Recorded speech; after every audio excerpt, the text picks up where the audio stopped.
Bien, amados hermanos, el Señor les bendiga.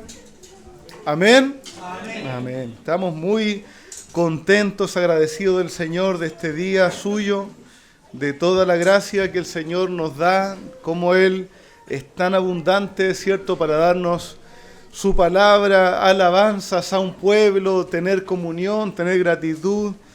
El Señor es muy bueno, Señor, con nuestras vidas. Hermanos queridos, abra su Biblia allí en Lucas capítulo 9. Perdón, ¿qué dije? Lucas, todavía fueron muchos años.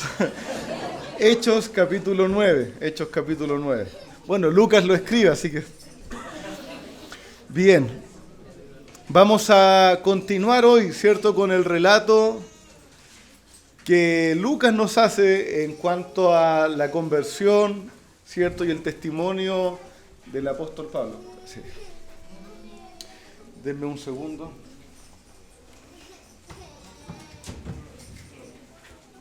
Bien. Bien, vamos a continuar allí, ¿cierto?, con Lucas, con Hechos capítulo 9.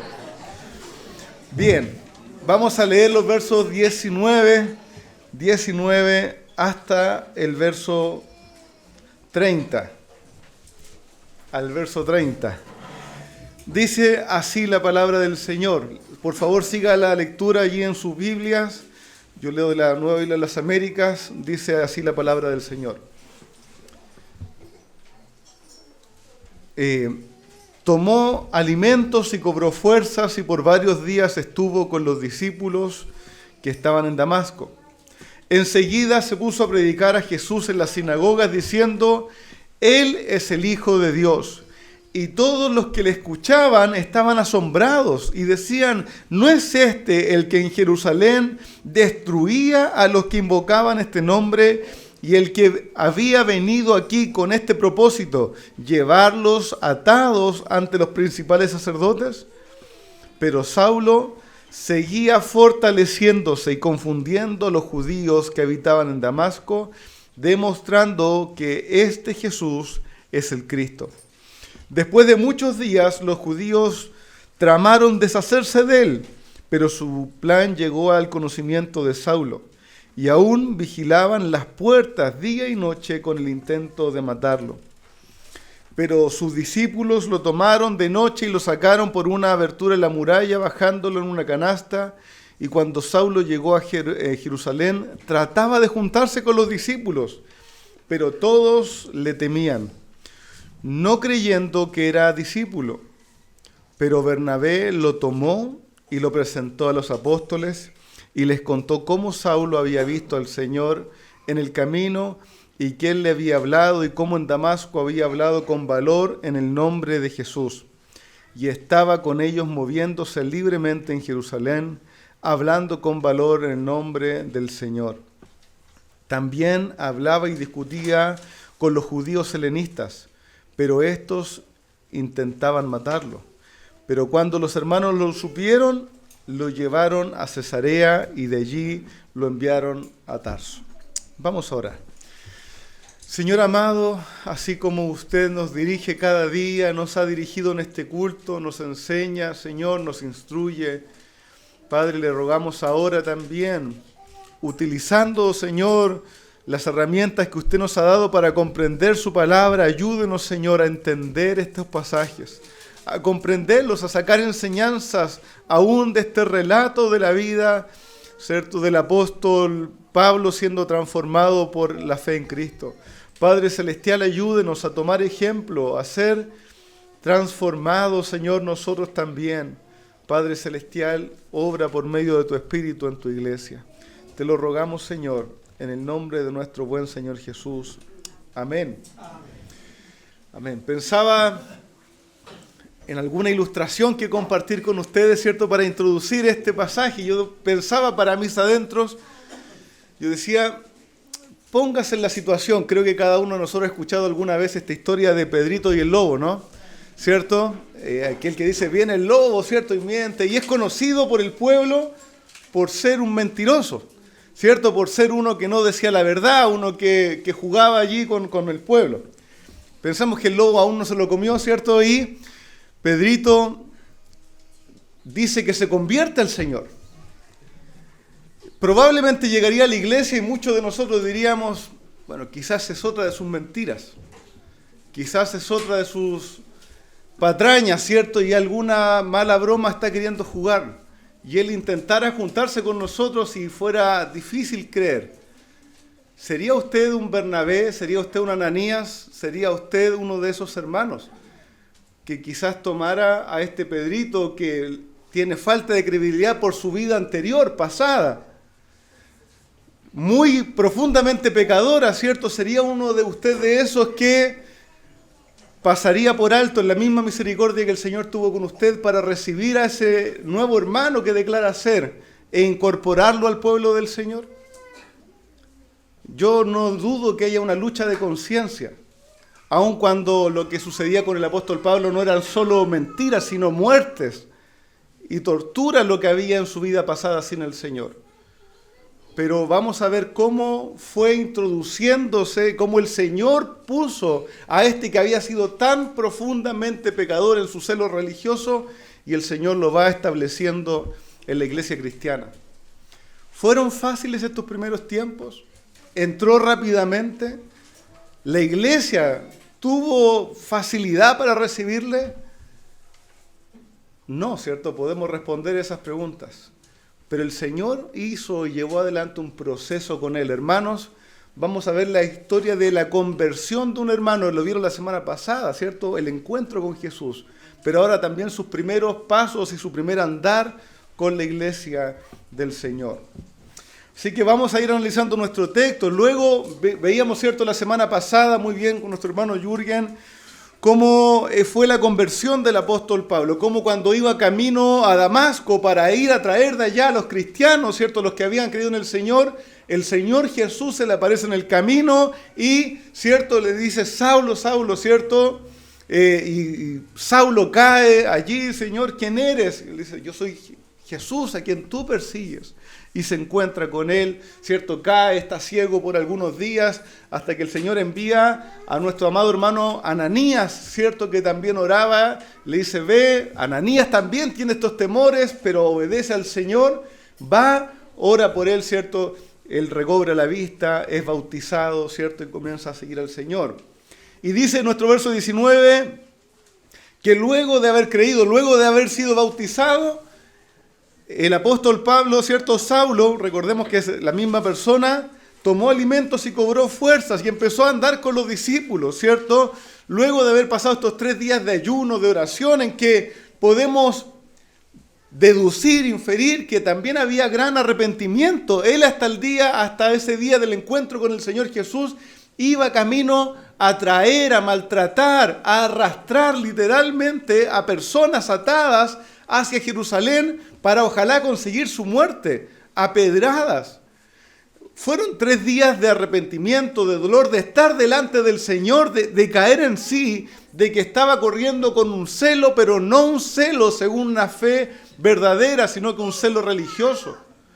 Él estaba allí, pero luego de esos 3 días, viene el hermano Ananías, él recibe el Espíritu del Señor y es bautizado y empieza a ser restaurado y establecido allí en la iglesia del Señor. Hermanos, así que vemos, ¿cierto?, que, y también vamos a ver en algunas de las cartas de Pablo, que él va a luchar y saber siempre en su mente lo profundamente pecador que fue. Hermanos, eso va a estar en su mente, él va a saberlo, va a recordarlo. Va a decir Gálatas 1:13, porque ustedes han oído acerca de mi antigua manera de vivir en el judaísmo, cuán desmedidamente perseguía yo a la iglesia del Señor o de Dios y trataba de destruirla.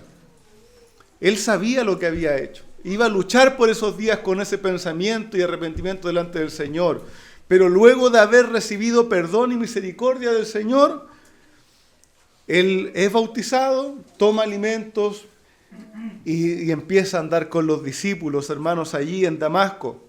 Y solo notar algo que podemos ir viendo de las narraciones, hermanos, allí cuando vamos pasando, Pablo no se quedó eternamente ahí postrado, tirado, lamentándose de sí mismo, teniendo autoconmiseraciones, que era tan pecadores, que fue tanto lo que hice. Hermanos, la gracia del Señor fue más. La gracia del Señor fue más alta. Eso era más importante que su mala conciencia, que a nosotros tantas veces nos detiene y nos deja ahí en el charco. Aunque la gracia del Señor ha sido buena y nos ha introducido, nos ha lavado, nosotros nos quedamos allí en nuestro mar de lágrimas, seguimos lamentándonos, seguimos doliéndonos. Hermanos, toma alimentos, toma fortaleza, toma fuerza del Señor y continúa sirviendo al Señor. Levántate de allí del charco. El apóstol Pablo, después de haber entendido el perdón del Señor, haber obedecido, toma alimentos y empieza a andar con los creyentes.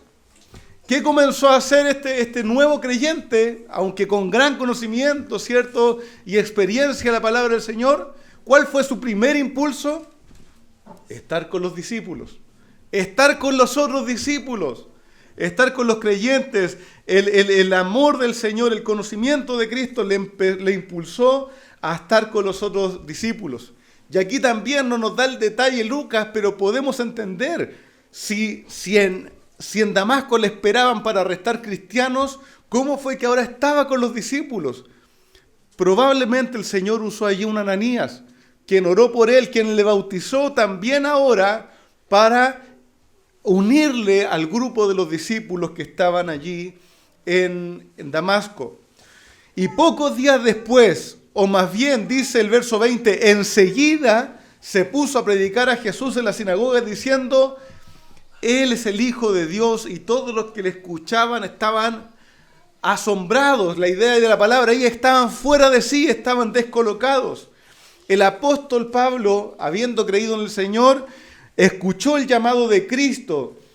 El Señor no le había llamado para ocultarse o para cerrar su boca. El Señor no lo había llamado a él para irse al silencio eternamente, aunque tendría que pasar un tiempo de crecimiento. Y aún, vamos a ver más adelante que se fue 3 años o alrededor de 3 años a Arabia, ¿cierto?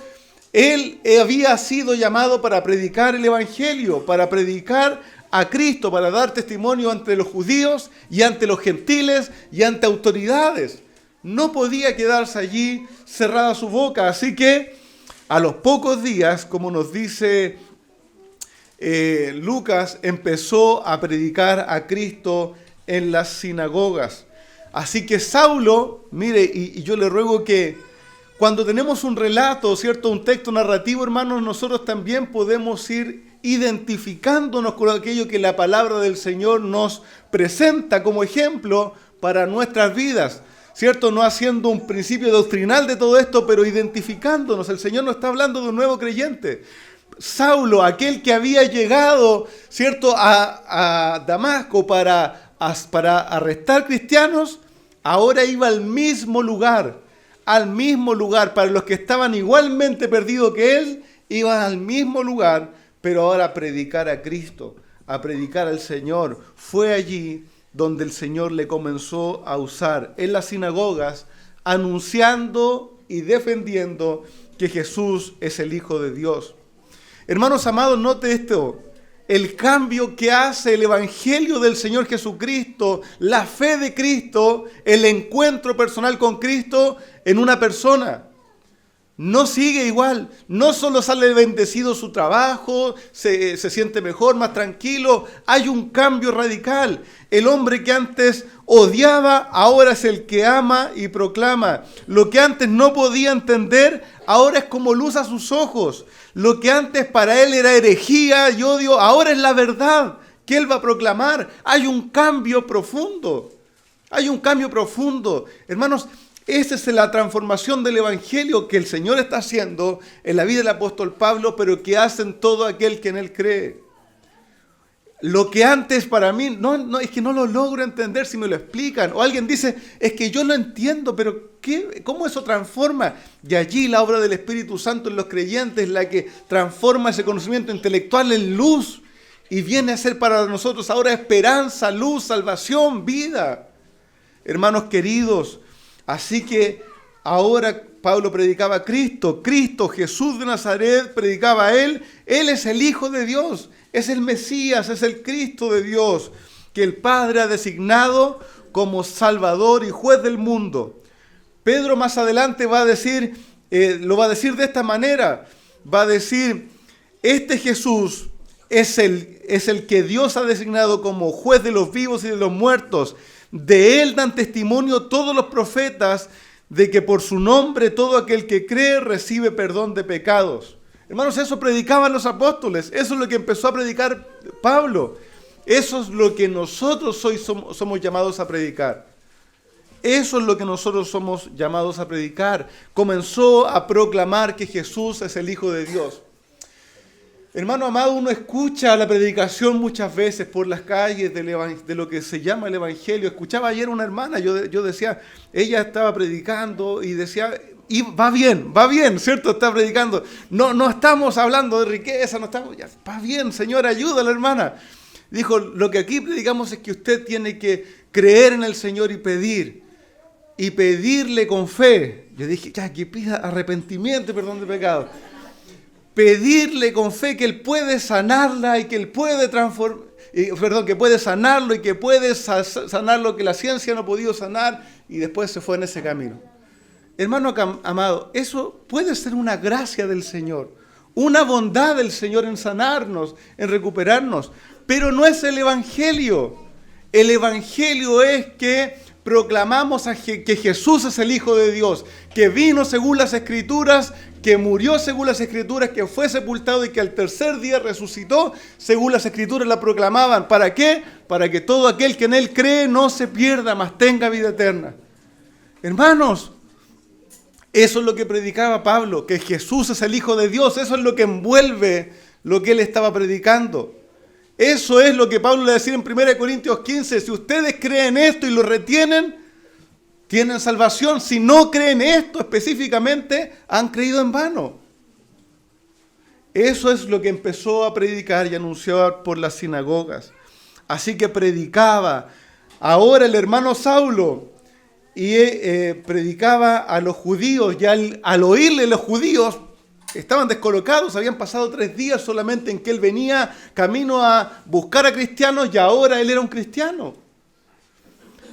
Así que dice el verso 21, que ellos se preguntaban, ¿no es este el que en Jerusalén destruía a los que invocaban este nombre?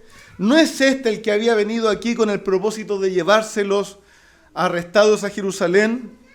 Los que le oían estaban ahora confundidos. Esperaban al joven maestro Saulo celoso, el discípulo de Gamaliel, el más estricto de los fariseos, aún siendo muy joven. Se esperaban una cosa de él, pero ahora, habiendo sido transformado por el encuentro con Cristo, ya no era igual. Lucas, hermanos, el escritor, es muy interesante ahí la palabra del Señor, cómo va a usar varias veces este término de que estaban asombrados una vez tras otra, en especial en el libro de Hechos. En el capítulo 2 va a decir que estaban asombrados en el día de Pentecostés por lo que Dios estaba haciendo. En el versículo 8 va a decir que Simón el mago estaba asombrado de cómo Dios estaba obrando con poder. Ahora nos dice en el capítulo 9 que los judíos estaban asombrados de ver a Saulo predicando. En el capítulo 10 nos va a decir que los judíos estaban asombrados de oír que los gentiles también habían recibido el Espíritu Santo. Hermanos, Lucas nos está llevando y guiando, el Espíritu Santo del Señor nos está llevando a ver que el Evangelio del Señor causa asombro, causa desconcierto. Una vez tras otra, usar esta palabra para llevarnos a nosotros a ver, el Evangelio del Señor no pasa desapercibido, ni en la vida de uno, ni en la vida de muchos.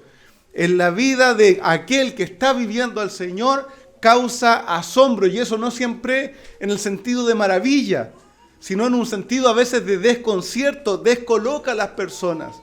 Que alguien esté siguiendo al Señor, en especial un cambio tan radical como el que vemos en Saulo. Hermanos, para nosotros que nos digan eso, es que tú venías por otra cosa y ahora eres algo diferente. Uno dice, gloria al Señor, qué maravilloso que ya no soy igual, qué bueno que puedes ver esto en mí, que ya no soy lo mismo. Pero hermanos, para el que aún no ha creído, para el judío que estaba mirando, por ejemplo, a Pablo allí, es una expresión de asombro y desaprobación.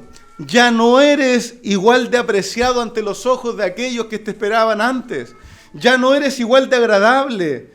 Si te ha pasado eso, querido hermano, o te está pasando al tener una vida más cercana con el Señor, no te preocupes, no eres tú el que está mal.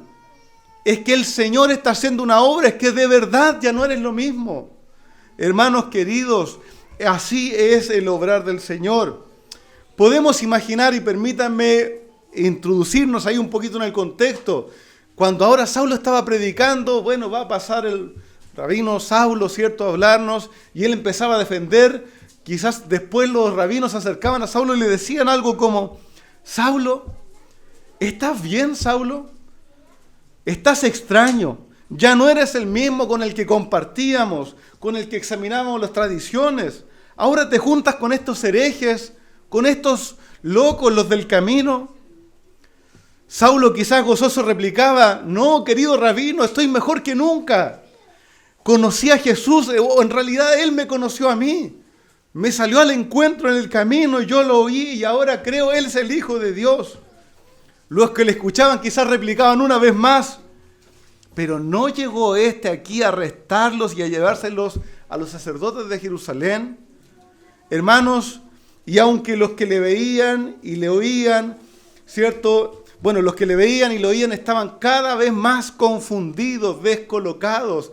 Esa es la experiencia también de todo aquel que se vuelve al Señor de todo su corazón, de toda su mente, de todas sus fuerzas.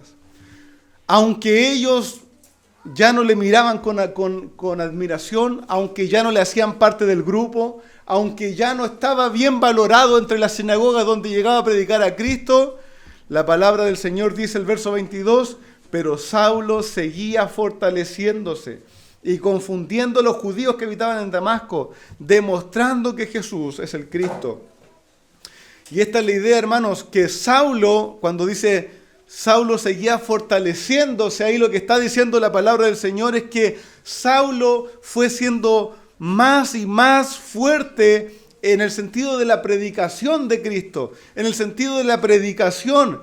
Ahí la palabra es en dunamos, es la idea de que ese dunamis, que es el evangelio, el poder de Dios, iba creciendo más y más en él. Él iba tomando más. Cuando dice que se fortaleció con comida, es otra palabra. Esta es la idea de que él iba creciendo en el evangelio, fortaleciéndose. El apóstol Pablo, hermanos, él también tuvo un proceso de crecimiento, de avance, de desarrollo en su predicación. No fue el día que fue bautizado el mejor predicador de la historia. No fue, cierto, ahí el día que fue predicado. Sí estaba lleno del Señor y había ese empuje, ese denuedo, esa convicción ahora espiritual de que Cristo era el Hijo de Dios, pero hubo un desarrollo en su vida normal y natural. Él fue fortaleciéndose en la predicación. ¿Y cómo se fue fortaleciendo? ¿Qué hacía en la predicación? Dice que demostraba que Jesús era el Cristo. Y aquí también la riqueza de la palabra del Señor, esta palabra demostraba, tiene la idea de que él argumentaba, y en esto se usa para unir varias piezas o argumentos para llevarte a una conclusión. El apóstol Pablo no predicaba un mensaje sentimentalista, no predicaba un mensaje inentendible, sino que ¿qué hacía? El conocimiento que tenía de la Escritura del Antiguo Testamento lo iba poniendo y disponiendo delante de los judíos para que pudieran ver y reconocer que Jesús era el Cristo, que Él sí había cumplido las profecías. Miren, de la familia de David, miren, nacido en Belén Efrata, miren, sin pecado, miren, miren su predicación, estuvo en Galilea, hizo los milagros, miren el poder que Dios derramó sobre Él. Y argumentaba de tal manera que presentaba claramente a Cristo, nuestro Señor, como el Hijo de Dios, en quien debían poner su fe para la salvación de sus vidas. Hermanos, siempre la predicación fue igual. Siempre debió haber sido así.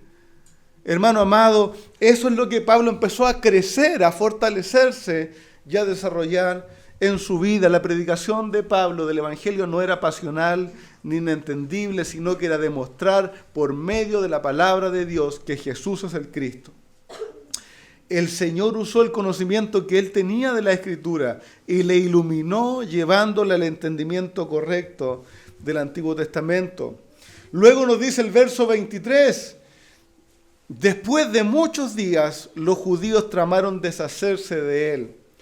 Y vamos a ver, hermanos, cómo cuando se predica el Evangelio y cuando el Señor empieza a usar fuertemente a un hombre para la proclamación del Evangelio, como hemos visto anteriormente, se va a levantar oposición, porque el mundo rechaza a los que no son de ellos, rechaza. Pero antes de eso, y le pido aquí que nos concentremos porque vamos a hacer un pequeño paréntesis, hay que hacer aquí una nota histórica en este texto, ¿ya? Pablo va a decir en Gálatas que después de haber estado en Damasco no se fue directamente a Jerusalén, ¿ya? Sino que fue 3 años a Arabia.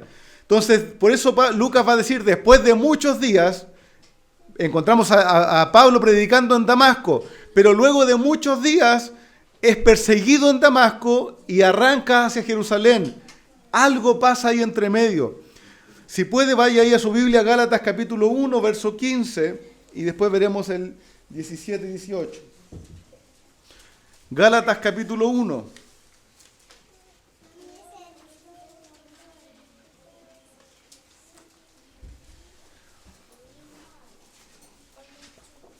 Dice así, el mismo Pablo ahora nos relata y dice en el verso 15, pero cuando Dios, ¿cierto?, me llamó por su gracia, al verso 17 dice, ni subí a Jerusalén a los que eran apóstoles antes que yo, sino que fui a Arabia y regresé otra vez a Damasco. Entonces, 3 años después, subí a Jerusalén para conocer a Pedro y estuve con él 15 días. ¿Ya? Entonces, allí Pablo mismo nos dice que luego, ¿cierto?, de su conversión, lo que está diciendo es que luego que el Señor lo llamó, no fue inmediatamente a Jerusalén, sino que desde Damasco se fue a Arabia, a un lugar indefinido, donde estuvo cerca de 3 años. Luego, ¿cierto?, regresó a Damasco y desde allí sí fue a Jerusalén. Por lo tanto, entonces podemos entender así los hechos. Pablo cree camino a Damasco, entra en la ciudad, está por algún tiempo allí con los discípulos predicando también en las sinagogas. Luego se va a Arabia, a un lugar indefinido por cerca de 3 años, y vuelve a Damasco para predicar el Evangelio y seguir hablando en las sinagogas. Allí entonces se levanta la persecución que vamos a ver ahora contra él, que lo hace escapar hacia Jerusalén. Dice el verso 23, de Hechos 9, 23. Dice, después de muchos días, los judíos tramaron deshacerse de él, pero su plan llegó al conocimiento de Saulo y aún vigilaban las puertas día y noche con el intento de matarlo. Pablo era reconocido por los judíos, por los religiosos. Antes de su conversión recibía admiración. Recuerden que cuando mataron al hermano Esteban y le apedrearon, trajeron sus ropas delante de este joven Saulo, ¿cierto?, en forma de reconocimiento por ser un aventajado en la religión. Ahora que predica a Cristo y anuncia el perdón de pecados y la vida en Cristo, ahora que ya no anda buscando a quien asesinar, ahora es aborrecido y es buscada su muerte. Parece contradictorio, ¿no? Cuando era un furioso y sediento de la muerte de los cristianos, ahí recibía admiración. Ahora que es un pacificador en nombre de Dios, que busca la salvación de los hombres, ahora buscan su muerte. Amados hermanos, esta es una experiencia con la que muchos hijos de Dios que han creído en el Evangelio pueden identificarse con el apóstol a través de los siglos.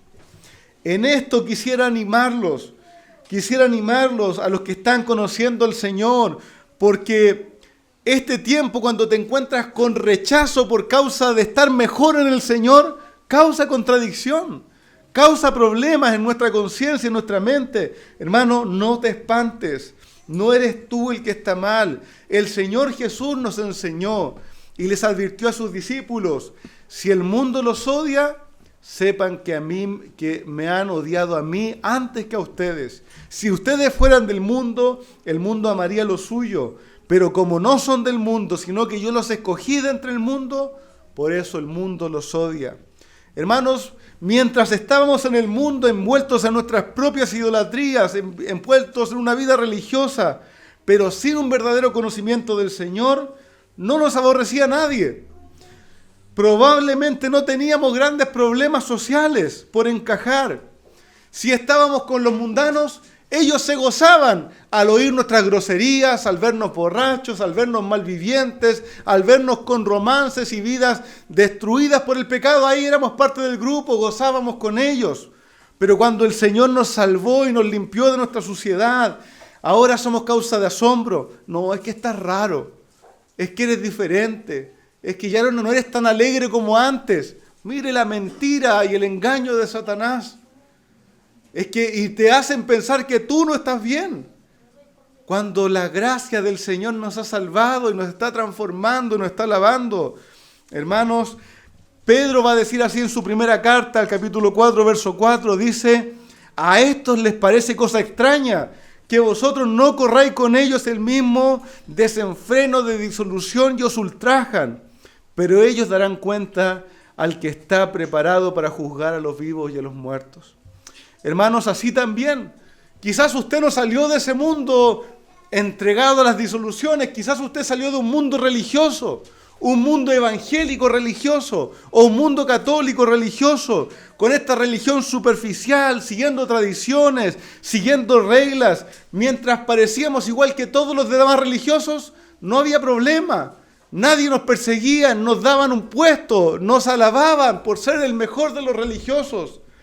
Pero cuando conocimos al Señor de verdad, cuando el Señor nos encontró, allí entonces no, es que tú te estás poniendo orgulloso, es que tú te estás poniendo extraño, ya no te gozas en las mismas cosas que antes. Hermano amado, no caiga en esa confusión, no caiga en ese engaño. Conozca al Señor realmente, conozca al Señor en profundidad, conozca el Evangelio, crezca en Él. Hermano amado, esa careta de religión no lo lleva a ninguna parte. Esa admiración superficial no le da ningún bien espiritual. Aunque sea rechazado por todos aquellos que a un día le golpeaban la espalda, crea en el Señor y fortalezcas en Él. Camine con el Señor. Hermano amado, y desee que cada uno de ellos también conozcan al Señor. No guarde rencor. No guarde rencor a la ignorancia, no guarde rencor al desconocimiento. Ore por ellos para que el Señor también les salga al encuentro en algún momento. Amado hermano, el mundo, sea religioso o el mundo de disolución, aborrece a los que no son suyos. El apóstol Saulo, había pasado de ser un perseguidor a ser un seguidor de Cristo, a odiar, ahora amar. Él predicaba a Cristo y por eso le odiaban los religiosos. Así que, ¿qué queda para nosotros? ¿Qué queda para nosotros? Hermano amado, si alguien le mira mal, si alguien es hostil con usted, gócese, hermano amado, porque simplemente se ha puesto en esa fila de los santos que han aborrecido por los años. El Señor Jesús dice: bienaventurados son cuando vituperen por mi causa, porque así hicieron con los profetas. Mire qué maravilloso grupo nos hemos sumado.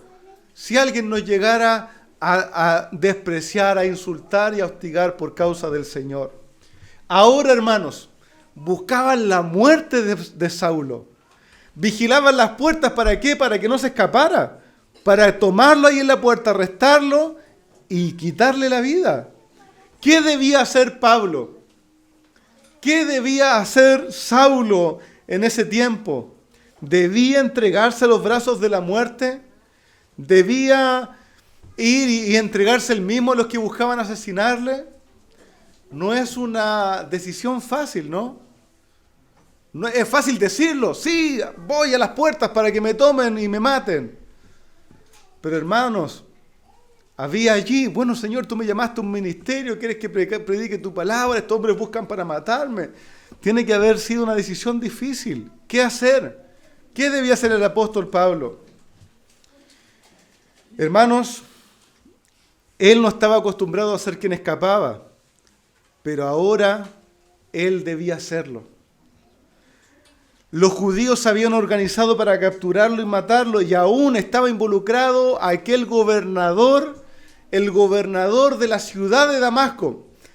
Es interesante, me podría quedar ahí un buen rato, pero el Lucas es tan preciso históricamente y es maravilloso porque este es un respaldo de la Escritura como palabra de Dios, ¿cierto? Y que no es algo posterior, porque en este tiempo, históricamente, los romanos no estaban gobernando sobre Damasco, sino que había un rey nabateo de otro reino que tenía su gobernador ahí, y concuerda con lo que Lucas está diciendo aquí, el gobernador de la ciudad, y concuerda con lo que Pablo va a decir en 2 Corintios capítulo 11, hablando de este rey. Algún día nos vamos a meter en esa línea histórica, pero habla de una precisión en los detalles que nos deja Lucas maravilloso para un texto histórico de esta época.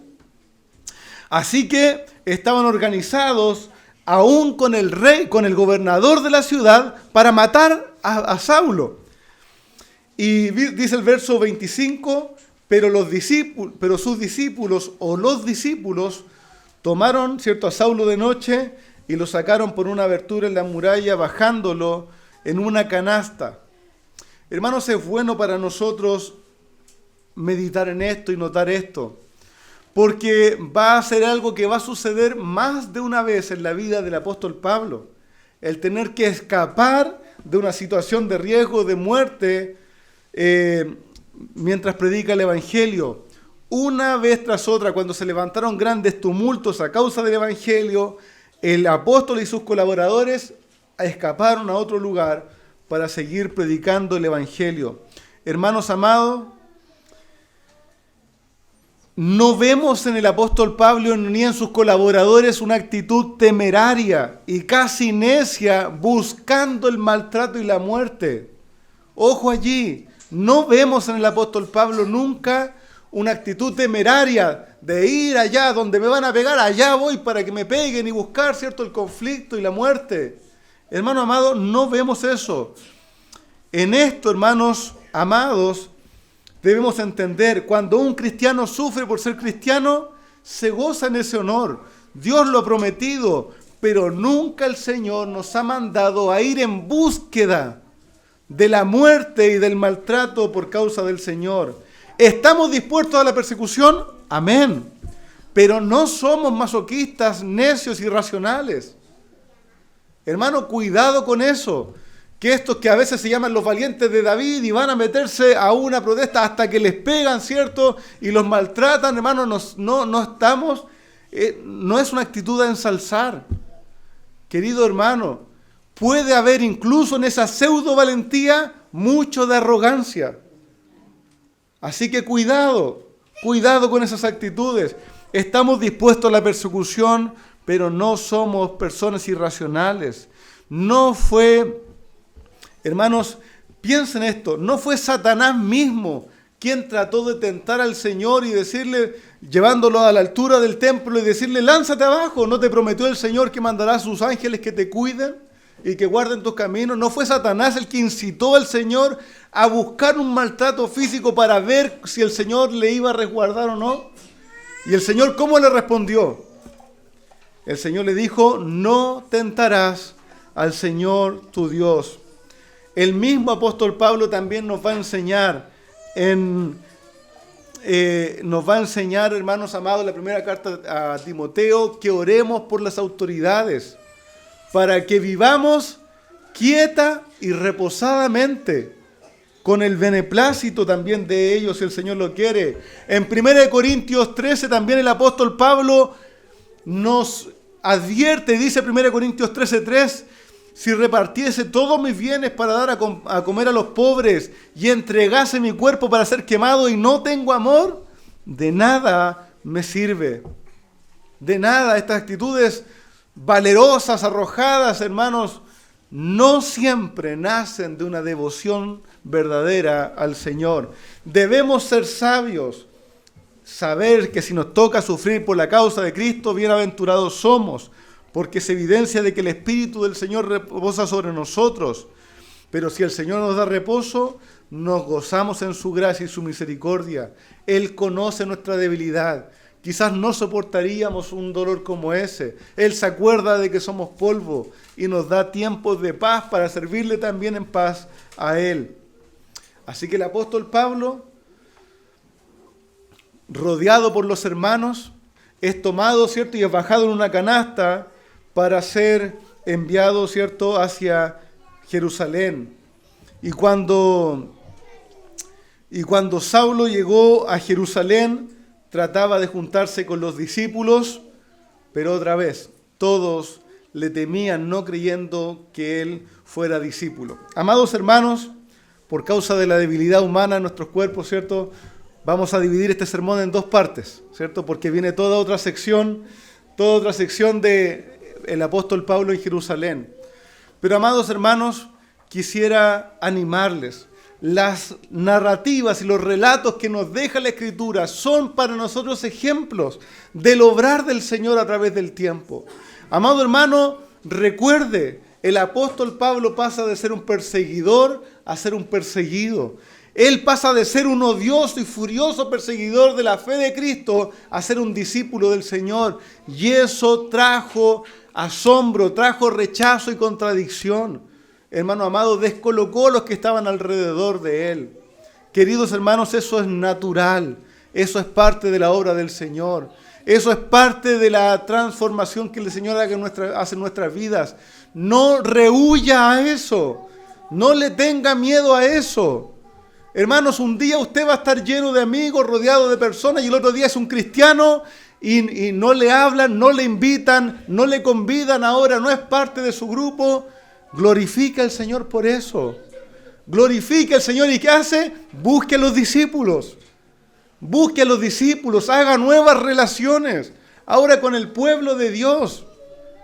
¿Y qué va a hacer? ¿Y qué hago con ellos si me los sigo encontrando pero ya no me quieren? Sigamos el ejemplo. ¿Qué haríamos? Hablemos de Cristo. No del Cristo que viene ahora y que yo ahora me siento... Es que antes me sentía orgulloso moralmente, ahora soy más orgulloso. Es que ustedes son pecadores, hermano. Recuerde que usted estaba ahí mismo. Estaba ahí mismo. Los que esperaban a Pablo en la sinagoga eran hombres furiosos. Usted estaba allí. Ve a sus amigos que se emborrachan, que están ahí. Téngales misericordia.